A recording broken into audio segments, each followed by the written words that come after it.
So, this is a piece of ambient music influenced by minimalism. Influenced by minimalism. Oh, dear. I'm lost. Right. So, this is a piece of ambient music influenced by minimalism, or vice versa.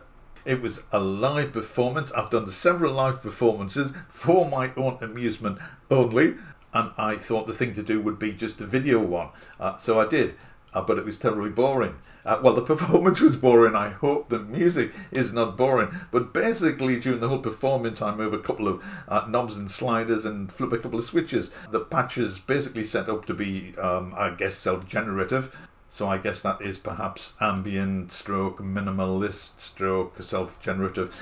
Anyway, so I put a few video clips together and overlaid the performance, or parts of the performance, the exciting parts of the performance where I'm actually flipping switches over the top.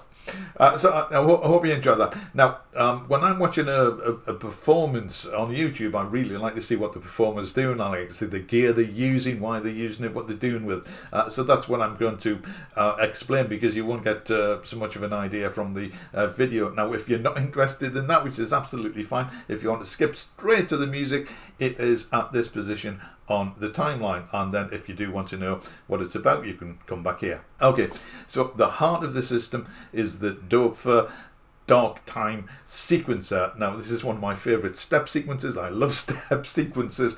It handles MIDI and CV data, so it serves a double function.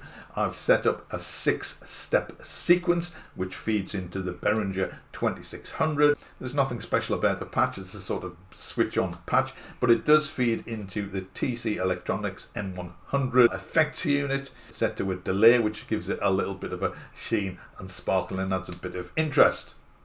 The clock output from the Dark Time goes into the Moog Grandmother to control the speed of its arpeggiator. And again, I programmed a 6-step sequence into the Grandmother. They aren't exactly the same notes as the ones used by the 2600, but they're close enough. And the direction is set to up, and the octave range is set to 1 octave. I've also applied a very slow filter sweep to the sound, so as the piece progresses, the individual notes fade in and out. And this runs into a Behringer mixer where I've used a little bit of one of the built-in delay effects. It's not tempo synced, and it's quite interesting because it adds a sort of shuffle. If you have a Grandmother and wondering how does he get the shuffle sound out of the arpeggiator, well, it's just non-synced delay effect. You know, some results you get through happy accidents. So I was messing about and got this sound. I thought, oh, that's nice. So at that point, I thought I would record the performance. And that is basically the setup. After a little while, I switch the Moog arpeggiator to up and down, and then a bit later I switch the octave range to 2 octaves. A bit later I switch it to 3 octaves. And that sounds quite nice. And then after a little while, I add another step on the Dark Time. So the 2600 is now playing a 7-step sequence. So that sounds quite interesting. And a little bit later, I switch the Grandmother back down to 2 octaves and switch the direction to random. Now I switch it down to 2 octaves because I think a 3-octave jump between notes can sometimes be a little bit, well, not as musical as 2 octaves. I find 2 octaves on the arpeggiator is a really sweet spot, certainly for me. So at that point we have 7 steps on the 2600 playing against sort of random notes from the Grandmother, and I think that's another sweet spot in this piece.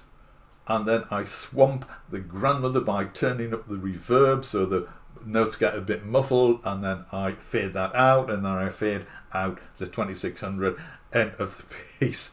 Anyway, so that's the performance aspect. It probably took longer to tell you that than I did to twiddle the knobs and flip the switches. So I didn't want to make the piece too long, but I did want to include all the little changes because it does affect the way the music sounds.